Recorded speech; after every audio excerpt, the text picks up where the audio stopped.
On aborde donc cette semaine une paracha, un texte donc qui pour beaucoup ressemble à celui qu'on a vu la semaine dernière, puisque nous sommes encore en train de développer tout ce qui a trait à la fameuse histoire du Mishkan, du sanctuaire qui était dans le désert. Donc la semaine dernière, on avait vu un petit peu quel était le sens de ce que représente ce sanctuaire qui va préfigurer l'univers donc du Beth Amikdash, l'univers du temple de Jérusalem. Et là maintenant, on va continuer encore à développer les différents éléments qui sont à l'intérieur. Alors, on s'était arrêté la semaine dernière sur 2 points. On avait tout d'abord remarqué que lorsque Dieu a donné à Moïse l'ordre de construire le Mishkan, le sanctuaire, il va lui parler en premier lieu de l'obligation de mettre un certain nombre d'ustensiles à l'intérieur et que donc le périmètre ne sera défini que dans un second temps. Et déjà là, on avait vu l'idée suivante, c'est qu'au fond, le cadre importe peu, ce qui va être important, c'est savoir qu'est-ce qu'on met à l'intérieur de l'histoire. Et le premier élément dont on parlait là-bas, c'était le fameux Aaron HaKodesh, c'est-à-dire l'Arche Sainte, qui, comme on l'avait vu, symbolisait donc la relation d'amour qui est censée se créer entre le peuple d'Israël et son Créateur, et de manière réciproque bien sûr, et qu'il y avait donc tout un processus qui devait être mis en place pour pouvoir aboutir à cette relation d'amour, c'est-à-dire à cette vie en conscience, puisqu'on avait vu qu'une relation d'amour, c'est vivre dans la conscience de la présence de l'autre, et cette conscience de la présence de l'autre nous amène à avoir un mode de fonctionnement qui nous révèle qu'on est conscient que cet autre existe. C'est ça au fond, c'est-à-dire que c'est comme ça qu'on sait qu'on aime, c'est de réaliser que la présence de l'autre génère chez nous un modèle de fonctionnement qui est lié à sa présence. Ça, c'était donc le Aaron. Avec tout ce qui va autour du Aaron, on avait parlé de toute la problématique, de tout ce qui a trait à l'univers des sentiments, que les sentiments étaient les seules choses sur lesquelles il ne peut y avoir aucune forme d'impératif. On peut vous obliger à faire tout sauf avoir des sentiments. Vous pouvez dire que vous avez des sentiments si on vous oblige à le dire, mais il n'y a personne qui peut vous obliger à les ressentir. Et donc, on est ici véritablement dans une problématique d'intériorité. C'est-à-dire que le Mishkan, c'est le lieu dans lequel il y a un culte, donc le lieu dans lequel il y a une technique, il y a une gestuelle, il y a toutes sortes de choses. Mais au fond, l'élément essentiel du Mishkan, c'est quoi? C'est qu'est-ce qui va se passer à l'intérieur, qu'est-ce que ça va créer dans la relation, dans sa dimension d'intériorité. Et vous vous rappelez, je ne sais pas si je l'avais évoqué la semaine dernière ou pas, que lorsque le grand prêtre faisait le jour de Kippour ce qu'on appelle l'avoda, c'est-à-dire le service à l'intérieur du Saint des Saints, lieu dans lequel il y avait ce Aaron HaKodesh, c'est-à-dire cette Arche Sainte, si à un moment ses pensées n'étaient pas en phase avec ses actions, c'est-à-dire même si à un moment il possédait parfaitement la technique du rituel, mais que ses pensées n'étaient pas parfaitement en adéquation avec ce qu'il était en train de faire, il mourait. On avait vu que comme le Aaron symbolise aussi l'univers de la relation d'amour entre le microcosme du couple et qui nous renvoie à l'univers du divin, si à un moment il y a une démarche, une gestuelle qui n'est pas en phase avec ce que l'on ressent profondément, eh bien il peut y avoir véritablement ici une histoire de mort, c'est-à-dire il n'y a pas d'aboutissement, il n'y a pas de futur. Il n'y a pas de futur possible. Ça, c'était donc le point premier. Le second point, je le dis en introduction, c'est important pour qu'on ait une vue un peu d'ensemble. Le second point, on avait vu que pour rentrer dans le Beth Amikdash, et dans le Mishkan, il fallait d'abord passer par le processus du Kior. Le Kior, c'était quoi? C'était un bassin de cuivre dans lequel on se lavait les mains et les pieds, en tout cas les Kohanim, les prêtres se lavaient les mains et les pieds avant de pénétrer à l'intérieur. Et on avait vu que ce bassin en cuivre était fait avec du cuivre qui était le don des femmes qui avaient donné leur miroir qui était en cuivre, puisque les miroirs des femmes étaient en cuivre qui était poli, et elles l'avaient offert, et c'était avec ce cuivre qu'on avait fait ce fameux bassin à l'entrée qui était là pour se laver les mains. On a rapporté le fait que Dieu à un moment a dit, mais Moïse, Moshe a dit, mais on va pas prendre des trucs pareils, quoi. C'est pas ça qu'on met, c'est pas ça qu'on utilise, et Dieu lui a dit, mais si au contraire, c'est ce que je préfère.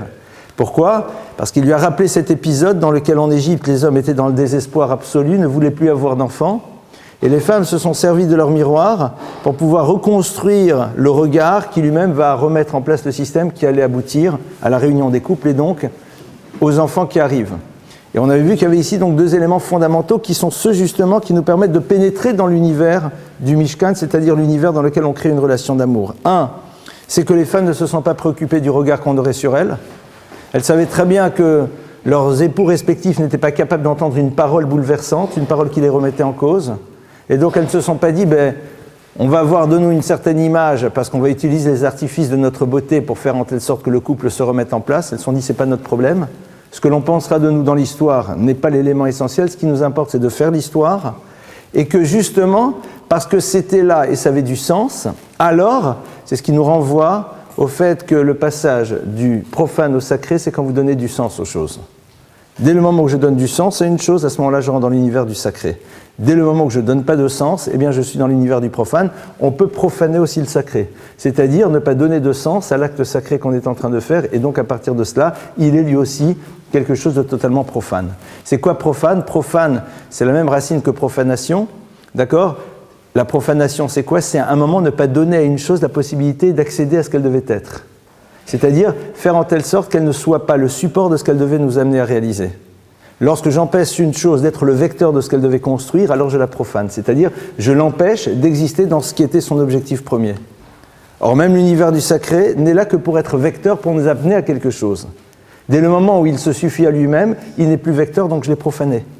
J'ai fait un acte, mais qui, au fond, ne m'amenait à rien. Donc, j'ai profané. Par contre, dès le moment où je fais un acte dans lequel je vois un vecteur pour m'amener à quelque chose d'autre, alors, à ce moment-là, je suis dans l'univers du sacré, et donc, nécessairement, je peux rentrer dans le Mishkan, je peux rentrer dans le sanctuaire. Une fois qu'on a vu un petit peu c'était quoi, quel est l'enjeu, le texte de la semaine donc, va nous dire « Ve'ata tetzavet bnei Yisrael ve'ikru elecha Hashem en zayitzar katit lamaor lehalot ner tamid » Dieu dit, voilà Moïse, et toi, tetzavet, tu vas ordonner aux enfants d'Israël Veikru elecha shemen zayitzar katit lamaor lehalot ner tamid. Ils vont prendre elecha vers toi, shemen zayitzar katit lamaor, une huile d'olive extrêmement raffinée, concassée, c'est le meilleur terme, lamaor pour l'éclairage, pour pouvoir faire monter une lumière perpétuelle.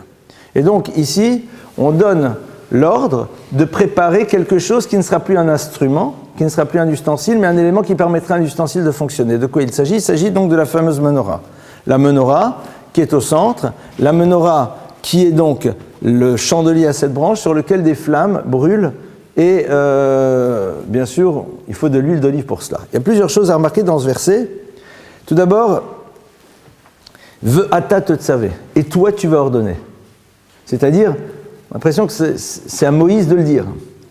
Et ce qui est curieux, c'est qu'au fond, généralement, Moïse n'est que le vecteur de la parole divine. Généralement, on dit « Vata tedaber » et toi, tu vas dire. Il est rare de voir dans le texte « et toi, tu vas ordonner ». Normalement, on devrait... Moshe n'est que le vecteur d'une parole, donc il dit, Dieu va lui dire « Daber el bnei Israël » parle aux enfants d'Israël, va à Martha, et tu leur diras, etc., etc. Et voici un certain nombre de lois. « Daber el bnei Israël, va à Martalem, va soulem tzitzit » parle aux enfants d'Israël, ils feront les fameux tzitzit. Daber el Aaron, parle à ton frère Aaron, voici les différentes lois qui le concernent à propos donc du culte. Or ici, on dit « Ve'ata tetzavé » et toi tu vas ordonner. Donc on a ici un terme qui est assez particulier. Pourquoi est-ce que Dieu ici dit « tetzavé » tu vas leur ordonner ? Il dit deuxièmement « Veikru elecha » ils prendront vers toi « shemen zayitzar » de l'huile d'olive zar qui est raffinée. Katit la mort, et là on donne deux termes qui sont a priori superflus, qui va être concassé la mort pour l'éclairage. Ben oui, on se doute bien que si c'est pour allumer, c'est pour l'éclairage.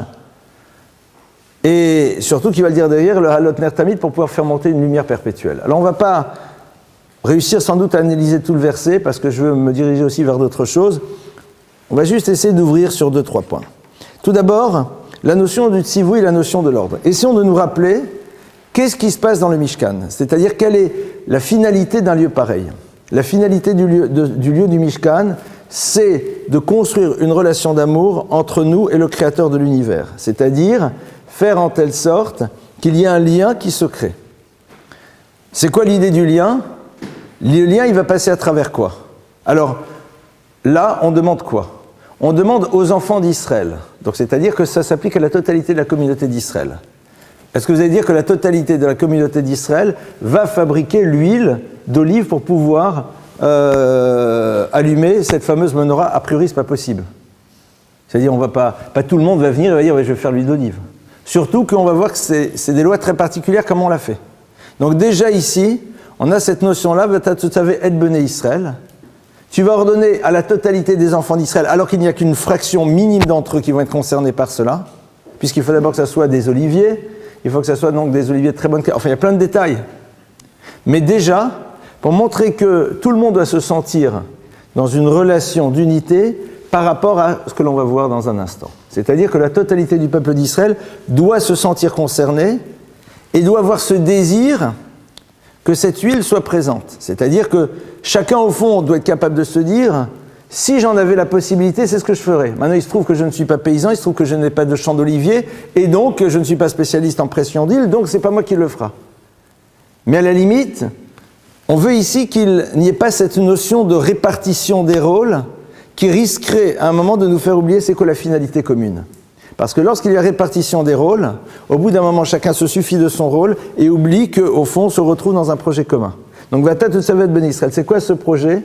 Il est justement dans le premier mot, Totsavet, dans la notion de « il faut que le peuple d'Israël voit là-dedans un ordre ». C'est quoi un ordre? Alors, le mot « ordre » en hébreu, tzivouï, vient de la racine tzavta. Tzavta, c'est quoi? C'est aller de concert. Quand on dit que Shnaim Olchim B'Tzavta, deux personnes vont ensemble, ils vont de concert. C'est-à-dire, c'est deux personnes donc qui sont dans un chemin ensemble.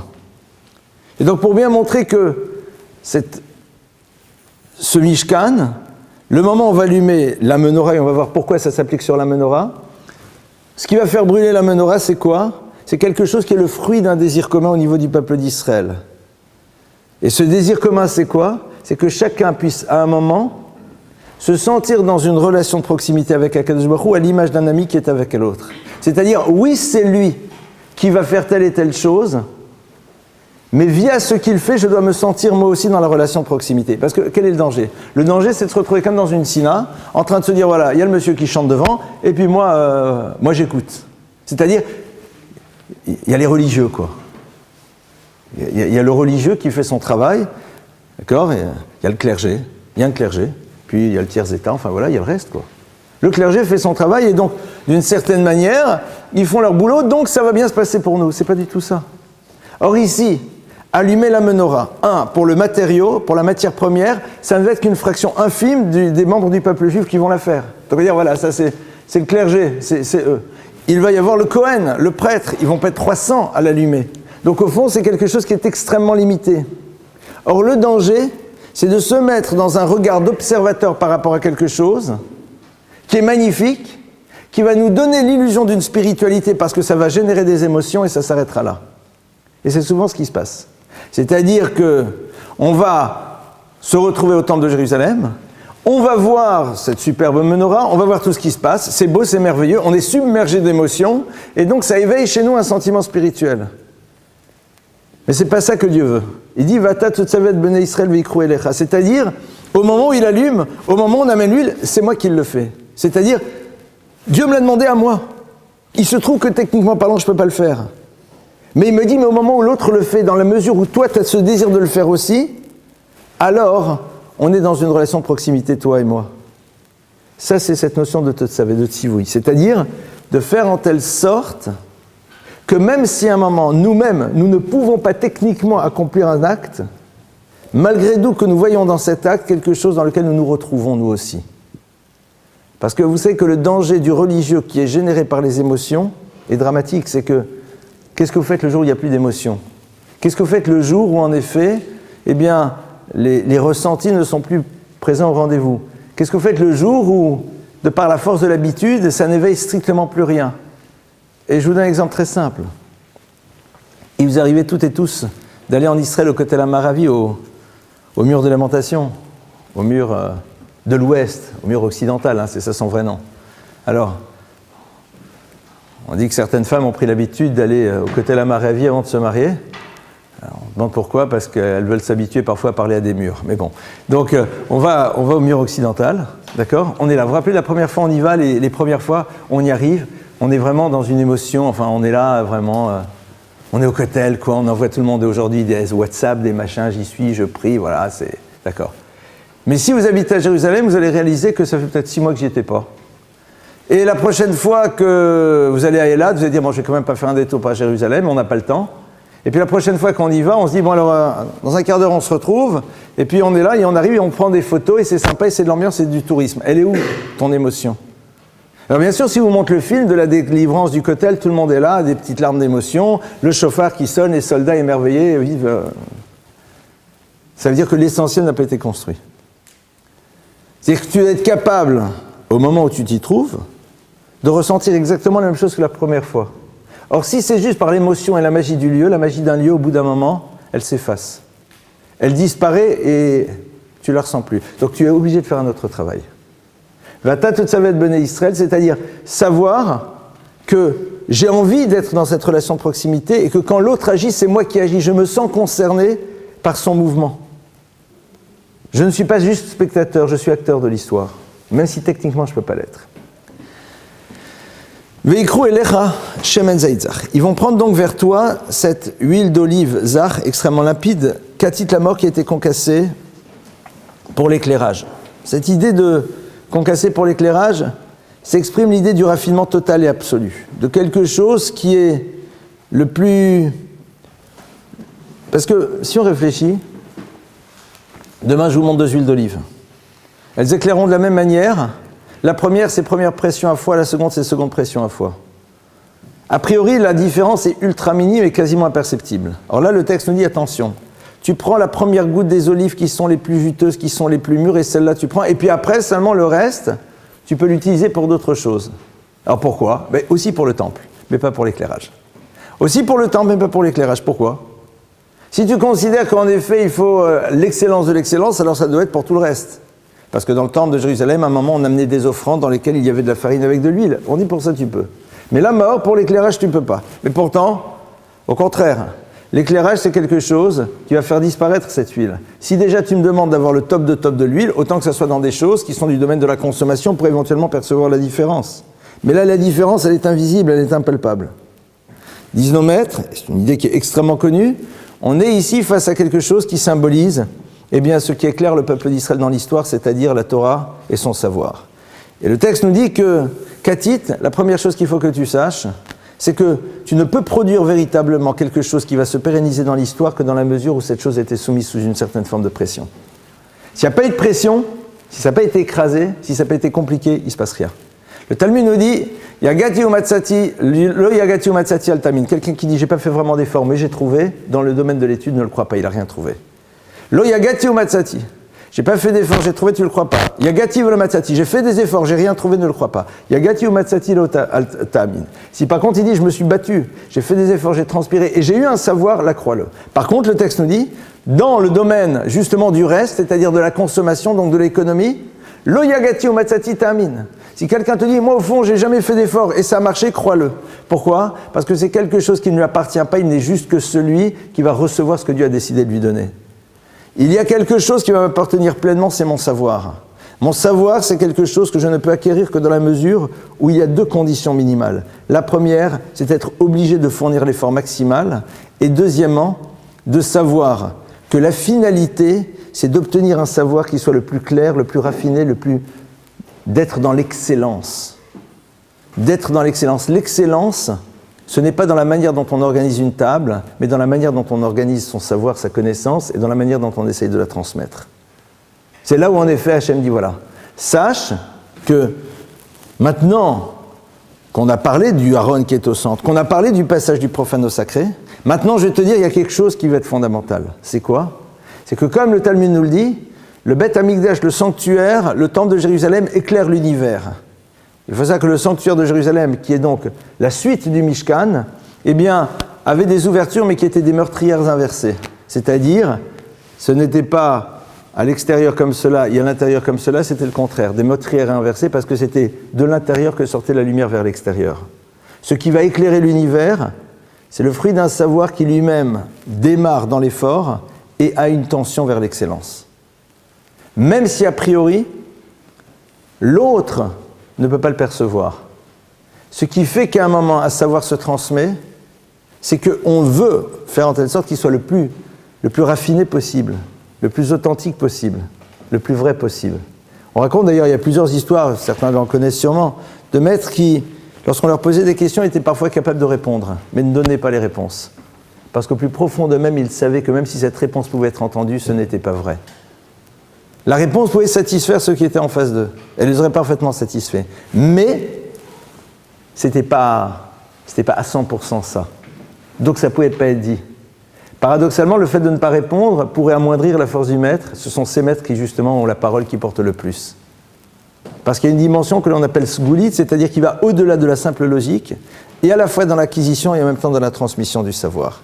Cette notion de katit, cette notion d'être dans cet effort, katit vraiment c'est ça qui produit le savoir et qui est dans le domaine de l'excellence. D'ailleurs, on sait que les grands maîtres du peuple juif n'ont pas toujours eu des vies très faciles. Ils n'étaient pas assis tranquillement dans un appartement dans le 8e arrondissement, avec d'un côté un fauteuil en cuir, de l'autre côté un verre de thé chaud, une atmosphère tranquille et calme, une porte capitonnée, et puis un secrétaire qui filtrait leurs appels, et eux se consacraient à leurs chères études. Ils étaient au contraire souvent dans des environnements extrêmement complexes. Le Shar, qui est un des maîtres les plus célèbres, qui est un des commentateurs du Shulchan Aruch, du Code de loi, va écrire une grande partie de son commentaire sur des sujets extrêmement ardus lorsqu'il est en fuite devant les Cosaques de Chmielnicki. Il est là, il ne sait pas où est sa famille, il est avec sa fille seule, il est en fuite. C'est dans cette fuite, lorsqu'il se retrouve dans certains endroits, certains villages, qu'il va mettre par écrit un enseignement qui est absolument fabuleux, aussi bien de par sa qualité que de par la somme de livres qu'il rapporte alors qu'il n'en avait plus face à lui. C'est quelqu'un au passage qui a une mémoire prodigieuse. A priori, on dit c'est pas possible. C'est pas possible, c'est Google, quoi. Mais Google dans les forêts, dans les steppes de Russie, poursuivi par des coca, c'est pas normal. Et vous vérifiez toutes les sources, enfin, c'est colossal, d'accord ? Parce que justement, c'est à ces moments-là, pourquoi ? Parce que l'univers du limoud, de l'étude, prend son origine dans la marshava, dans la pensée. Et la force d'une pensée, c'est que lorsqu'en effet elle est totalement centrée sur quelque chose, elle peut à ce moment-là véritablement faire émerger des choses. Qu'est-ce qui fait que notre pensée ne produit pas ? C'est qu'au moment où on commence à l'élaborer, elle est perturbée par toutes sortes d'éléments extérieurs. Lorsqu'on est complètement centré sur une chose, à ce moment-là, on arrive à en faire ressortir ce qu'on doit en faire ressortir. Katit la mort, donc cette dimension de pression, et aussi le fait que ce n'est pas des choses qui sont en héritage, ce sont des choses que chacun peut construire. Chacun d'entre nous a cette possibilité. Donc, on a ici cette obligation de Moshe vis-à-vis des Bnei Israël, vis-à-vis des enfants d'Israël.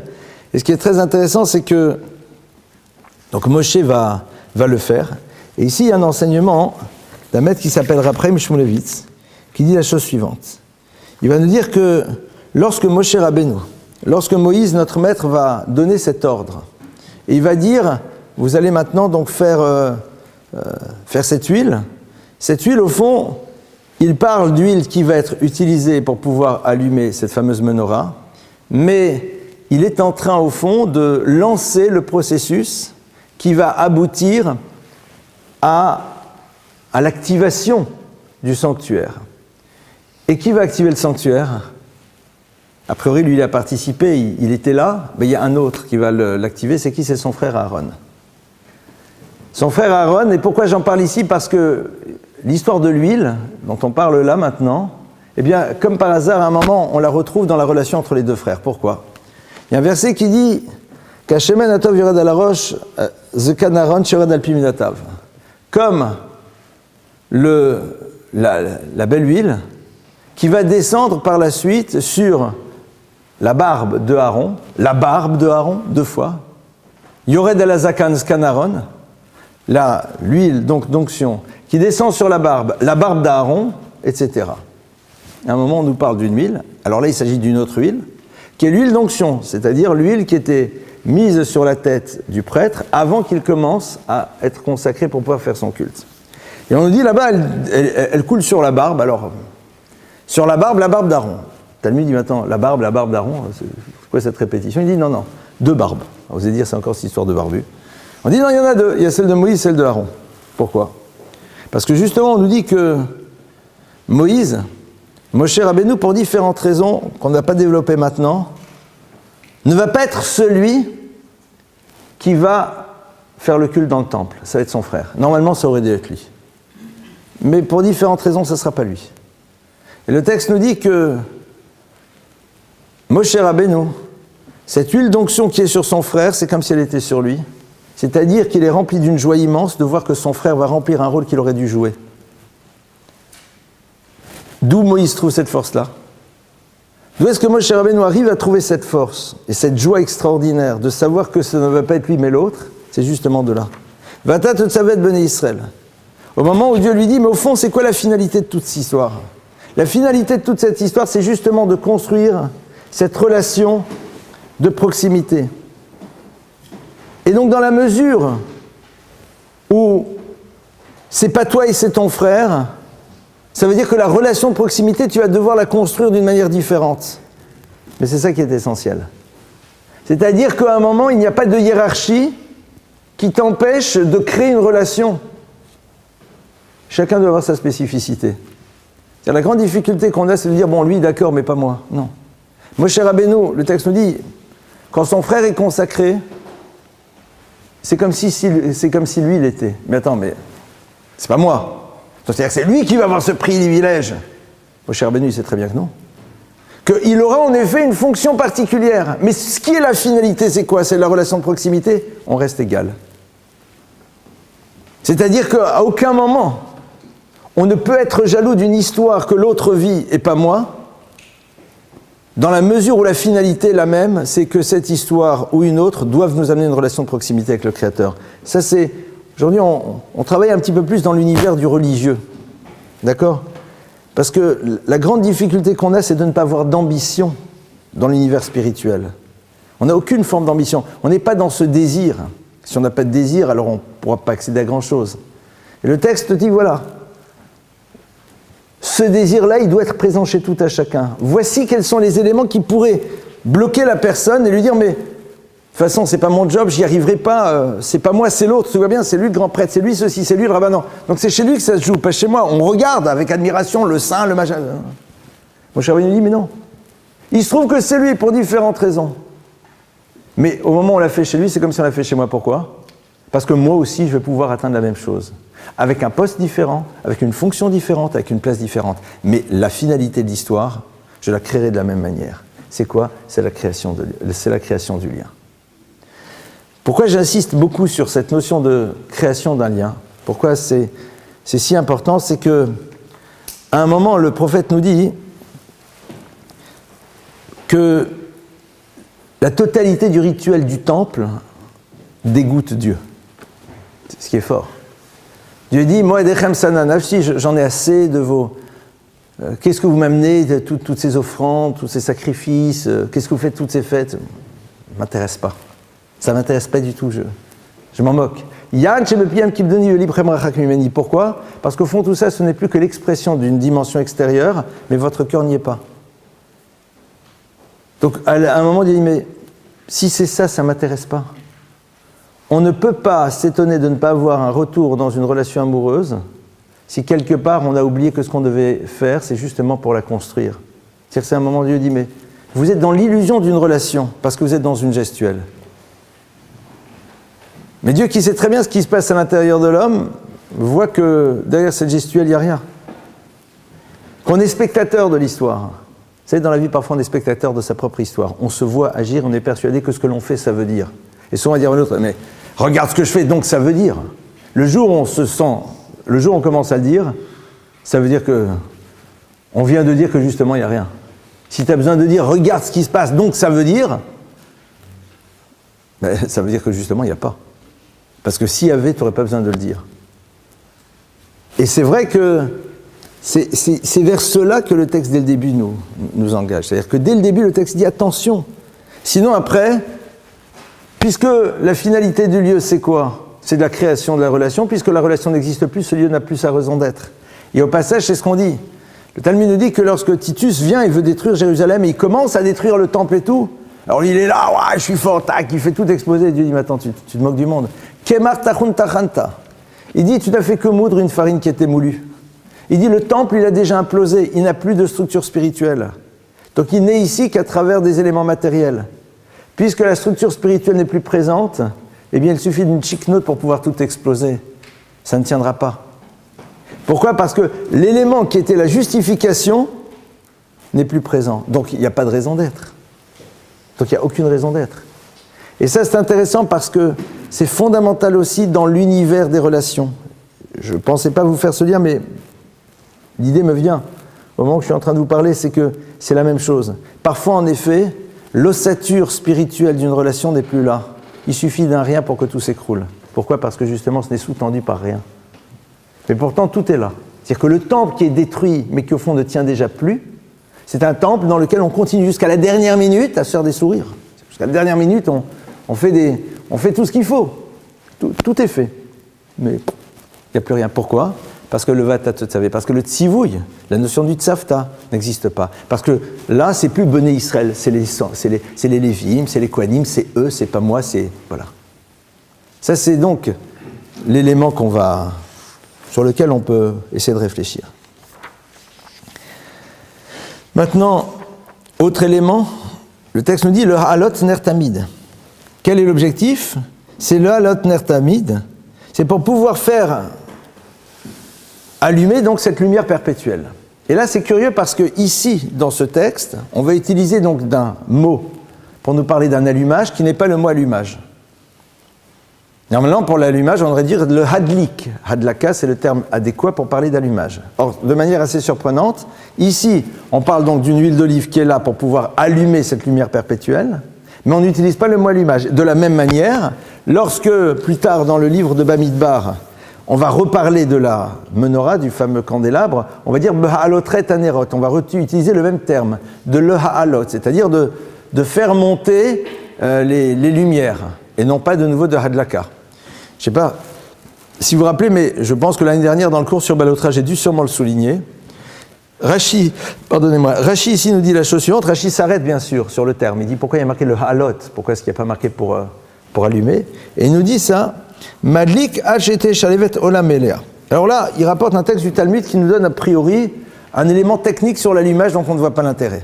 Il dit non, sache que quand ils vont allumer, c'est-à-dire que lorsque on va maintenant commencer à faire l'allumage de ces nérotes, donc on va commencer à éclairer le monde, eh bien, Madlik Hachete Shalevet Olam Elea, il faut qu'il allume et qu'il attende avec, je ne sais pas avec quoi ils allumaient, une allumette, enfin quelque chose.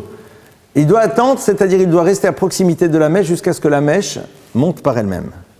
Toutes celles, et tous ceux d'ailleurs, qui ont un jour allumé des bougies, et a fortiori des mèches plongées dans l'huile, savent très bien qu'il y a deux parts, ça se passe en deux temps. Il y a en effet le moment dans lequel ça commence à prendre, et puis le moment dans lequel il y a une dimension, on sent bien que ça y est, la combustion commence à se mettre en place, le comburant est là et puis ça se développe, d'accord ? Bon. Maintenant, on sait très bien que si on commence à allumer, si c'est gorgé d'huile, ben ça va prendre. On n'est pas obligé de rester à côté, et vous le savez parfaitement. Vous allumez un tout petit peu, vous laissez, on le voit quand on allume les bougies Traduca, ça commence la mèche commence à brûler un petit peu, et puis d'un seul coup, pouf, ça y est, ça se développe. Alors là, le texte dit non, le halot, c'est pour t'apprendre la Torah, donc tu as utilisé un mot spécial, ce qui est fou. La Torah a utilisé un mot qui est le mot pour faire grandir, pour te dire attention, sache que quand tu allumes, il faut que la flamme qui allume reste à proximité de cette flamme qui va monter. Et avec chaque fois cette terminologie donc de aliyah, d'accord ? Cette notion de montée, la halot. Alors, qu'est-ce qui se joue au fond là-dedans ? Pourquoi est-ce qu'il faut qu'il y ait cette aliyah par rapport à cette lumière ? On a vu que ces lumières-là donc, vont symboliser un élément fondamental qui est celui du savoir, celui de la connaissance, qui est le fruit donc d'un travail totalement personnel et qui doit être dans l'excellence et dans le raffinement. D'accord ? Très bien. Maintenant, on nous rajoute un autre élément, le halot ner tamid. La fonction de ces flammes, c'est d'allumer. La fonction de ces flammes, pardonnez-moi, c'est d'éclairer. Éclairer, c'est-à-dire, à un moment, rayonner pour d'autres. Parce que dès le moment où j'éclaire, eh bien, c'est d'autres qui sont concernés. C'est-à-dire qu'on est dans un geste dans lequel d'autres vont maintenant pouvoir profiter de cette chose. Eh bien, pour pouvoir amener d'autres à profiter, il faut rester dans une relation de proximité pour être sûr que les choses vont se faire. C'est, j'ai l'impression, un petit clin d'œil sur l'univers de la pédagogie de la transmission. C'est-à-dire nous dire qu'au fond, quand on veut que quelqu'un puisse à un moment transmettre, il ne faut pas le lâcher trop tôt, quoi. C'est-à-dire qu'il ne faut pas s'imaginer que l'autre devient indépendant trop tôt. Dans l'univers du savoir, tu dois être sûr que l'autre maintenant arrive tout seul à tirer de ce qui est donc cette huile, ce qui est nécessaire pour pouvoir continuer à grandir. Donc il y a une double dimension. Il y a à la fois cette idée que le savoir est là pour me faire grandir. Un savoir qui ne fait pas grandir l'être n'est pas le savoir que la Torah nous demande d'avoir. Ce n'est pas celui-là qui nous intéresse. Il y a quelque chose qui est du domaine de l'Aliyah, quelque chose qui est du domaine de la grandeur, c'est-à-dire de la transformation de l'être. Comme je l'ai dit souvent dans les cours, c'est-à-dire c'est la dimension bouleversante de la connaissance. D'une connaissance qui à un moment m'amène à grandir, c'est-à-dire m'amène à poser un autre regard sur les choses. Ça c'est déjà l'élément qui va être important. Mais pour pouvoir faire en telle sorte que celle-ci puisse remplir cette fonction et qu'en même temps, dans un second temps, elle puisse opérer vers d'autres, il faut que celui qui a la responsabilité de la transmission reste dans une relation de proximité avec celui à qui il est en train de donner les éléments de ce savoir. Une grande difficulté, c'est que souvent, on n'est pas très pour la proximité avec des maîtres. On préfère entendre un enseignement et puis après on s'en va. Un maître, c'est une référence, d'accord ? Parce que tout simplement, parfois pas l'intérêt. C'est le désir de l'indépendance. Le désir de l'indépendance de celui qui accède au savoir. Celui qui est allumé, au bout d'un moment, se retire. Il n'a plus besoin d'y être. Mais le problème, c'est le moment où j'ai l'impression que ça y est, j'arrive moi-même. À ce moment-là, j'ai besoin encore que l'autre soit là. C'est-à-dire que je ne peux pas, je ne dois pas me séparer trop rapidement de la source qui m'a permis à un moment moi-même de construire mon autonomie. Et c'est intéressant de voir que cette relation de proximité, elle doit se situer par rapport à l'acquisition au savoir. Sur le reste, on est indépendant très vite. Alors c'est curieux parce que souvent, on veut rester proche de ceux qui nous permettent d'avoir une indépendance économique, même le jour où on l'a. Alors qu'en vérité, la Torah dit, mais tu te débrouilles, débrouille-toi. Par contre, dans ceux qui vont te donner l'accès au savoir, la relation, elle doit rester. Vous verrez d'ailleurs que la caractéristique des maîtres, des grands dans le peuple juif, c'est qu'ils ont été d'abord dans une proximité réelle avec ceux qui leur ont transmis, même le jour où ils avaient une illusion, une forme d'indépendance. Même lorsqu'on a cette indépendance, c'est le moment où on sait par soi-même faire monter la flamme, enfin commencer, ça y est, il se passe quelque chose, il faut que l'autre soit à côté. Ça c'est, j'ai envie de dire, une parenthèse pédagogique qui est importante parce qu'à un moment, il va falloir que nous aussi on transmette. On va continuer. Et puis, on va voir après quelque chose. On va nous parler maintenant des... Ah d'accord, on a du temps encore. On va maintenant accéder à autre chose. On va accéder donc à une seconde phase, qui est maintenant de s'occuper de ceux qui vont faire fonctionner le sanctuaire. Et de qui il s'agit ? Il s'agit donc des kohanim, des prêtres. Et le texte nous dit, attention, ils devront devoir, posséder un certain nombre d'habits, et on va nous donner un descriptif extrêmement précis des vêtements qui vont être les leurs. Alors, ce qui est curieux ici, c'est que le texte nous dit, Vasi tabik des kodesh le Aaron achira, tu feras des habits saints pour Aaron ton frère, le chavod ou le tifaret qui seront là pour le kavod, c'est-à-dire pour l'honorer, le tifaret est pour sa splendeur. Pourquoi est-ce que la Torah va s'arrêter donc sur des détails extrêmement précis dans les habits, sur leur couleur, sur leur forme, sur plein de choses ? Et on va voir que chacun des habits est là et opère a un impact spirituel, c'est-à-dire remplit une fonction et a un effet au niveau des mondes spirituels. Mais ce qui est curieux, c'est justement les deux mots qui sont côte à côte et qui nous disent, voilà, maintenant il va falloir que ceux qui sont là, et qui donc sont, comme on l'a vu, les personnes qui vont faire le culte, mais qui nous renvoient à la nécessité que nous aussi nous créons la relation, c'est-à-dire qu'ils ne sont pas exclusivement eux dans cette relation, eux il faut leur faire Big Day Kodesh. Ils ont besoin des habits saints, d'accord ? Alors, Big Day, ils ont besoin d'habits. C'est quoi cette sainteté de l'habit ? Ils ont besoin d'habits. Le mot Beged, on l'a déjà vu ensemble dans la paracha de Bereshit, qui veut dire l'habit, vient de la racine bagad, qui veut dire trahison. D'accord?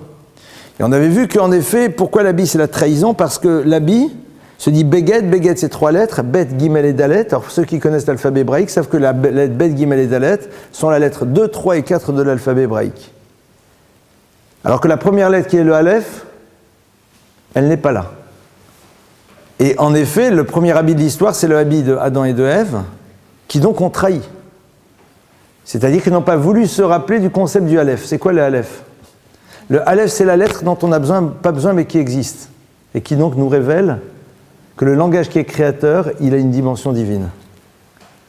Parce que vous ne créez pas une lettre qui n'a pas sa raison d'être.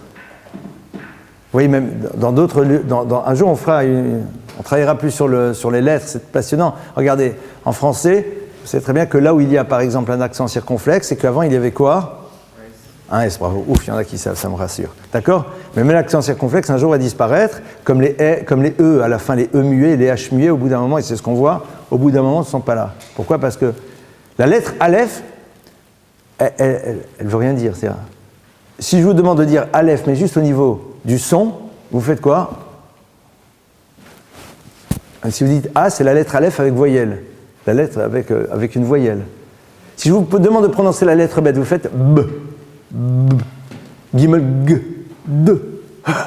V. Z. R. T. Y. Bon, je ne vais pas vous le faire, quoi, mais chacune, sans mettre de voyelle, il y a quelque chose qui s'exprime. Il y a les gutturales, il y a le labial, il y a toutes les.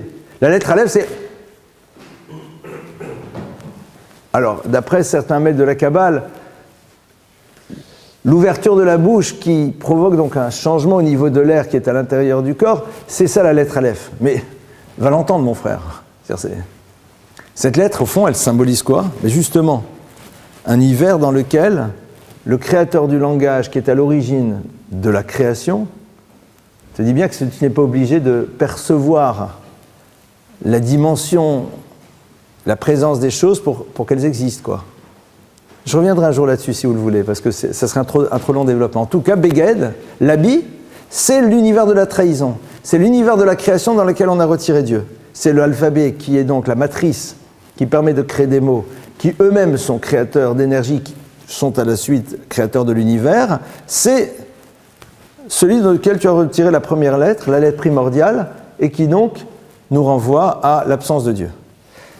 C'est paradoxal. C'est-à-dire qu'ils vont avoir ici des Big des Kodesh, des habits, qui leur rappellent, qui sont appelés Bgadim, d'accord? On aurait pu appeler ça Malbouche, il y a d'autres termes, on dit bien le mot Boged. C'est-à-dire, mais justement, c'est le lieu dans lequel il n'y a pas de trahison possible. C'est-à-dire que quand tu es dans l'univers dans lequel tu as créé une relation d'amour, une relation de proximité, que tous les éléments qui sont là pour ça, donc a priori, qu'est-ce que tu me balances? Quelque chose qui te renvoie à la trahison. Comment c'est possible? Et il y a le terme de Kodesh. Kodesh, c'est quoi? C'est la dimension du sacré.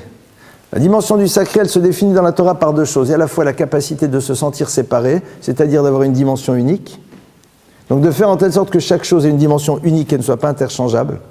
Hein? Et deuxièmement, avec les lettres du mot Kodesh, vous faites le mot Shoked. Ce sont les mêmes lettres mais changées. Shoked, c'est la continuité, c'est la constance, c'est-à-dire un effort permanent. Et on va lui dire, voilà, la finalité, c'est quoi? C'est la dimension de Kedusha, c'est-à-dire qu'en effet, la relation, elle est unique, elle n'est pas interchangeable. Et c'est quelque chose qui est dans la constance. D'accord? C'est ça la finalité. Maintenant, je te rappelle que tu vas voir des bgadim, c'est-à-dire que tu possèdes malgré tout la force de trahir. C'est-à-dire que ne t'imagine pas que parce que tu es dans cet univers-là, tu ne peux pas trahir. Tu peux aussi trahir. Tu peux aussi trahir. C'est-à-dire qu'à un moment, on nous rappelle à cette liberté incroyable de savoir nous affranchir d'un univers et de faire les choix que l'on désire. Ce qui est complètement fou, mais ce qu'on voit dans des textes du Talmud. Le Talmud nous rapporte l'histoire d'un grand prêtre qui, dans le temple, fait à un moment exactement le contraire de ce qu'il doit faire. C'est-à-dire, il trahit la loi. Je fais ce que je veux. Il est dans le temple et il fait comme il veut. À tel point qu'on faisait jurer au grand prêtre, quand il allait rentrer dans le Saint des Saints le jour de Kippour, qu'il suivrait exactement le rituel tel qu'il est marqué. Mais attends, mon frère, c'est-à-dire, je peux être dans ce que tu veux. Je dois savoir que malgré tout, la possibilité de trahir, elle reste. j'ai cette force, j'ai cette capacité. C'est-à-dire, ne t'imagine pas que parce qu'à un moment tu es dans le temps, parce qu'à un moment tu as mis en place le processus, parce qu'à un moment tu as créé la relation, parce qu'à un moment, enfin, tout ce qu'on a vu auparavant, alors ça veut dire que c'est verrouillé. Non, rien n'est verrouillé. Big de Kodesh. C'est-à-dire que, rappelle-toi de cette dimension de Gdusha qui est la finalité, mais rappelle-toi que tu possèdes, tu es vêtu avec des choses qu'on appelle Gadim, qui te renvoient à quoi? Attends, à l'histoire la plus exceptionnelle qui existait dans la relation entre l'homme et Dieu, Adam et Ève. T'as mieux que ça? T'es dans le jardin d'Éden, enfin, c'est-à-dire t'es dans cette conscience, dans cette proximité unique et absolue, et malgré tout, je fais ce que je veux quand même. Et on va voir que, et c'est quelque chose d'absolument paradoxal, et qu'on retrouve nous de manière très concrète.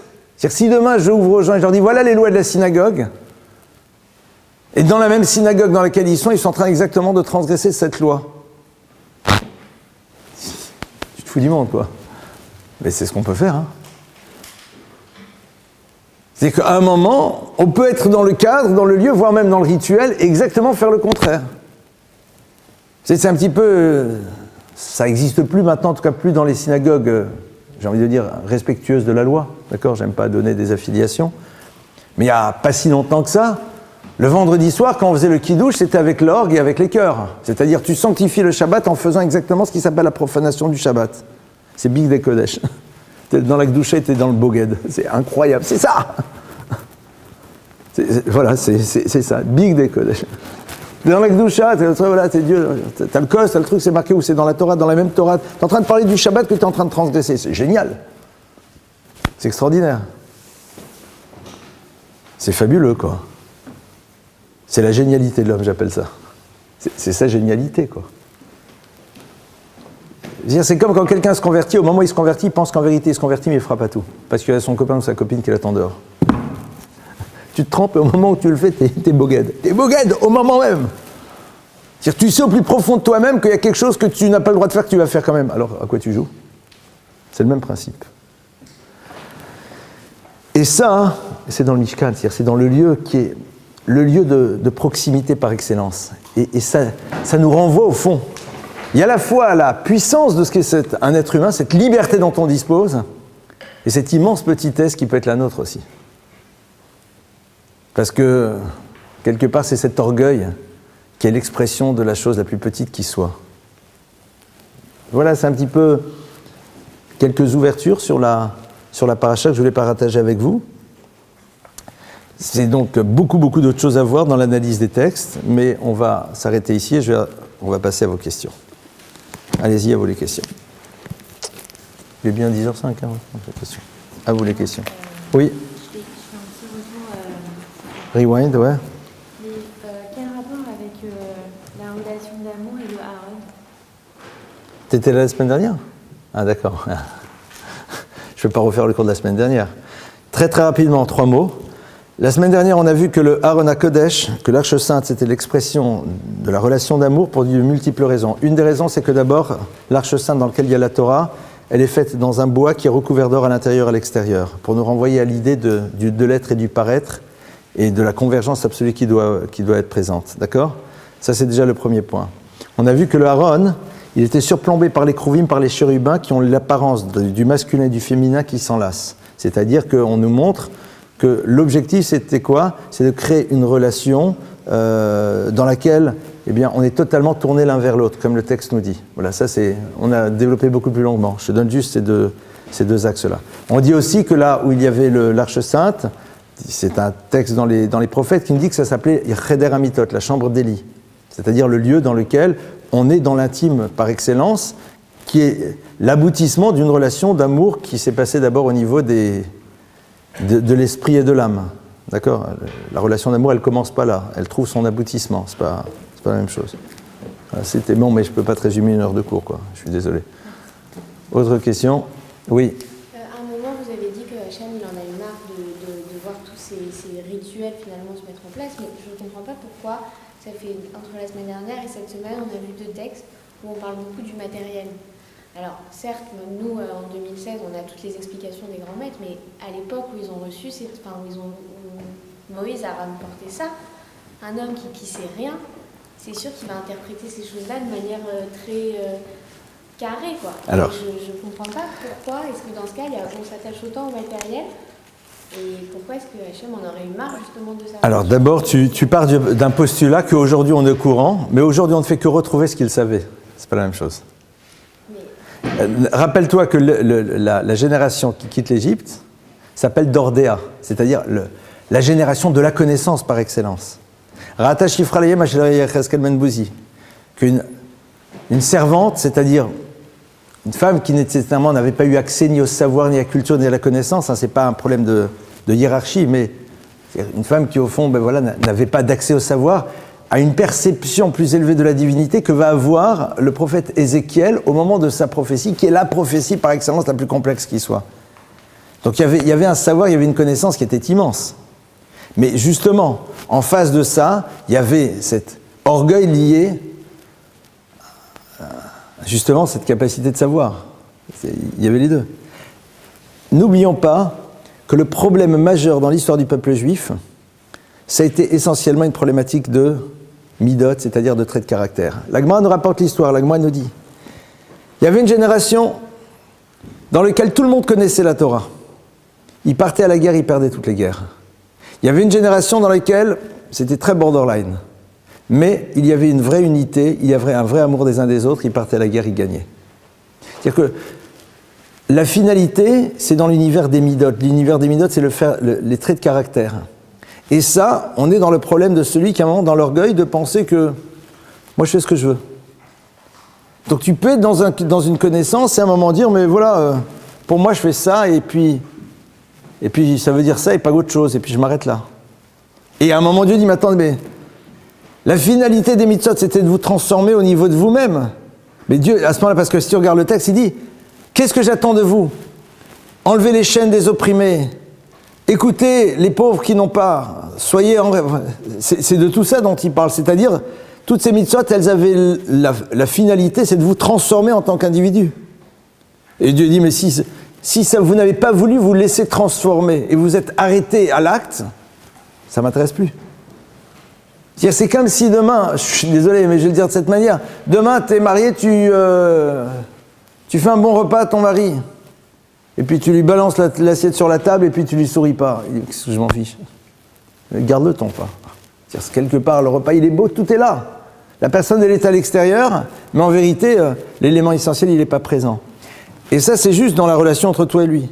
Maintenant, par extension, la finalité des mitzvot, on l'a vu souvent, c'est de transformer, de le raffiner, de l'amener à avoir un modèle de fonctionnement autre dans l'univers des relations. Si ça n'aboutit pas à ça, je dis, mais alors, ça sert à rien. Ça sert à rien. Puisque la fonction essentielle, c'était de construire cette relation de proximité, comme on l'avait vu, et à la fois au Créateur et à la fois avec l'autre. C'est ce qu'on a vu la semaine dernière. Donc à un moment, on passe à côté de l'histoire. Des maîtres disent, j'ai entendu ça cette semaine, ce Shabbat, je ne me rappelle plus le nom de qui, c'est une phrase qui est dure à entendre, qui même si on n'est pas d'accord, on doit être capable de l'entendre. On a le droit de dire, non, je ne suis pas d'accord. Et on peut le dire. Mais c'est une phrase qui est entendable quand même. C'est-à-dire que ce n'est pas une phrase qu'on peut dire, ça n'a pas lieu d'être. Qui disent qu'au fond, les générations qui ont subi des moments très très lourds, et plus particulièrement ce qui s'est passé en Europe il y a quelques dizaines d'années, se sont entre autres caractérisées par un rapport à autrui catastrophique à l'intérieur du peuple juif. Alors, est-ce que ceci veut dire cela ou pas? C'est un deuxième problème. Il y a un maître qui a eu une phrase terrible. Il a dit, le peuple juif était dans des divisions immenses, Hitler les a tous rassemblés en une seule entité. Ils se sont retrouvés tous ensemble. Ils étaient divisés, ils se sont retrouvés ensemble. Je ne sais plus, justement, c'est pour ça que je ne me rappelle plus, donc je ne préfère pas dire de bêtises, pas de me tromper. C'est horrible de dire ça, parce que tous ces juifs d'Europe de l'Est, ils faisaient Shabbat, ils avaient quand même les mêmes fêtes. Ben voilà, ben c'est ça. C'est exactement ce que Dieu dit. C'est exactement ce que Dieu dit. Dieu dit, vos fêtes, j'en veux plus, elles sont insupportables. Parce qu'au fond, ce que c'était censé créer, ça ne l'a pas créé. C'est-à-dire, ça se faisait. Alors, j'entends ce que tu dis. On peut dire, mais attends, mais c'est pas possible. Non, tu peux le dire, mais tu l'as entendu quand même. Non pas pour dire c'est la raison pour laquelle, mais pour dire que, quelque part, on peut créer quelque chose et ne pas faire aboutir si on oublie qu'est-ce que cette chose qu'on était en train de créer est censée faire aboutir d'abord? Qu'est-ce qu'elle est censée opérer chez nous? C'est ça qui est important. Qu'est-ce que c'est censé opérer à l'intérieur de nous? C'est là où l'Agma nous dit, il y avait une génération, comme Moïse, c'est un texte, la Torah nous dit, moi, je me sens toujours très libre de parler de la Shoah en tant qu'Ashkenaz, hein, donc j'ai aucun problème, parce que je me sens totalement dans cette liberté, parce que on sait très bien dans ma famille, celle de mon épouse, ce que ça a voulu dire. À un moment, on voit bien que quand Moshe Rabbeinu il dit à Dieu, mais comment c'est possible de telles catastrophes sur le peuple juif? D'accord? Il ne comprend pas en Égypte, il dit mais pourquoi? Qu'est-ce qui se passe? Qu'est-ce qu'ils ont fait? Et puis il dit Achen Noda Davar, la chose m'est connue. Alors, là-bas, c'est quand il avait tué l'Égyptien qui était en train de vouloir tuer le Juif pour lui récupérer sa femme, et qu'il a dit à l'Égyptien, ben non, c'est lui qui le tue, d'accord? Et que quelqu'un lui dit, un Juif lui dit, ah! En deux mots, je vais te dénoncer, quoi. Moïse il dit, ah, la chose est connue. Première lecture, ah, on est au courant, c'est embêtant. Deuxième chose, j'ai enfin compris. Nim tsabem delatorim, il y a chez eux des délateurs. Il y a des délateurs dans le peuple juif. Ils souffrent, je comprends. C'est le degré d'exigence que l'on a vis-à-vis de nous. C'est ce qu'on appelle un degré d'exigence. C'est... L'Agma nous dit, il rapporte un verset du roi Salomon, qui dit, la beauté n'est que vanité, n'est que mensonge, la grâce n'est que mensonge, la beauté n'est que vanité. Une femme qui est dans la crainte de Dieu, c'est elle qu'on doit louer. Alors il y a plusieurs lectures, bien sûr, je vais pas, ça peut dire que la beauté n'a pas sa raison d'être, mais Dieu, on n'est pas juste dans le paraître. Mais l'Agma nous dit, les deux premières choses s'appliquent à deux générations géniales, avec une connaissance et un savoir incroyable. Mais on dit, ça, c'est pas grand-chose. C'est quoi véritablement ce qui est au pinacle? C'est Dorosh el Rabbi Yehuda ben Hillel. C'était la génération d'un maître qui s'appelle Rabbi Yehuda ben Hillel, dont vous n'avez sûrement jamais entendu parler. Et le texte nous dit pourquoi chez Ayushi Shamitkasim Tadim Taratali Techad, où 6 personnes étaient capables de dormir sous une même couverture. C'est super, ils étaient petits, et donc. Il dit ça, voilà, ça c'est la génération. C'était une génération dans laquelle, ils étudiaient dans la pauvreté. Mais surtout, ils n'avaient qu'une couverture pour 6.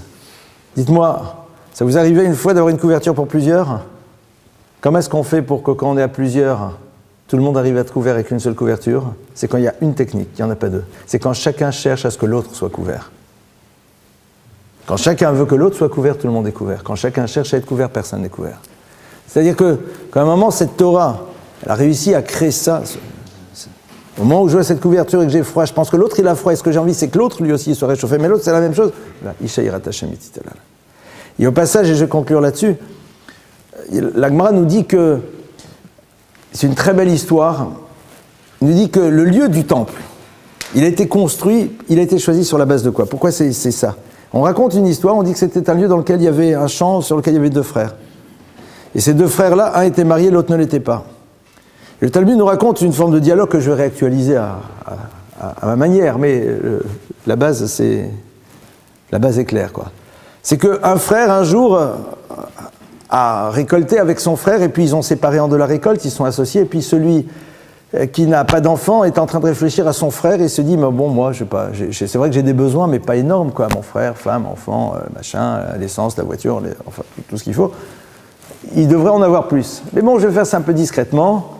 Je vais aller prendre de mon tas, je vais le mettre sur le sien, au milieu de la nuit, comme ça, il ne réalisera pas demain, il va rentrer, il en aura plus, et ça sera mieux. Bon, il le fait. Dans la même nuit, le frère qui est marié se réveille, il dit, mon pauvre frère seul, moi, Baruch Hashem, heureux, famille, enfant, bon, un peu, à l'étroit avec quoi? Alors, c'est génial d'être à l'étroit parce qu'il y a du monde. Hein. Et donc, il dit, par contre, lui, toujours seul, et puis en plus, il faut payer le mariage, la bague, la vidéo, enfin, tout ce qu'il faut. Enfin, dans l'histoire du Talmud, c'est pas ce qui a marqué. Donc il dit, je vais lui donner plus. Et donc il va et lui donne. Comme c'est de nuit, chacun ne remarque pas, il y en a qui est venu plus tôt, un qui est venu plus tard. Alors, le lendemain matin, ils arrivent, et puis concrètement, les 2 tas sont toujours au même niveau, puisque chacun a redonné à l'autre ce qu'il a reçu. La Gemara nous dit que la seconde nuit, ils ont décidé chacun de refaire la même chose. Mais la seconde nuit, ils se sont rencontrés. 2 heures du matin, chacun amène sur le tas de l'autre. Alors vous imaginez la rencontre, salut, qu'est-ce que tu fais ici à 2 heures du matin? Je me promène. Et ta brouette, c'est pourquoi? Non, je me sentais un peu seul, j'avais besoin d'être accompagné. La Gemara nous dit que quand ils ont compris pourquoi chacun était là, ils se sont embrassés et Dieu a dit, c'est là on construit le temple. Et voilà, le temple il est là. C'est ici que ça doit être. C'est-à-dire que la finalité, c'est de construire une histoire pareille. D'accord ? Bon, donc à partir de là, on sait quel est le travail à faire, quoi. Je vous remercie. Bezrat Hashem, à la semaine.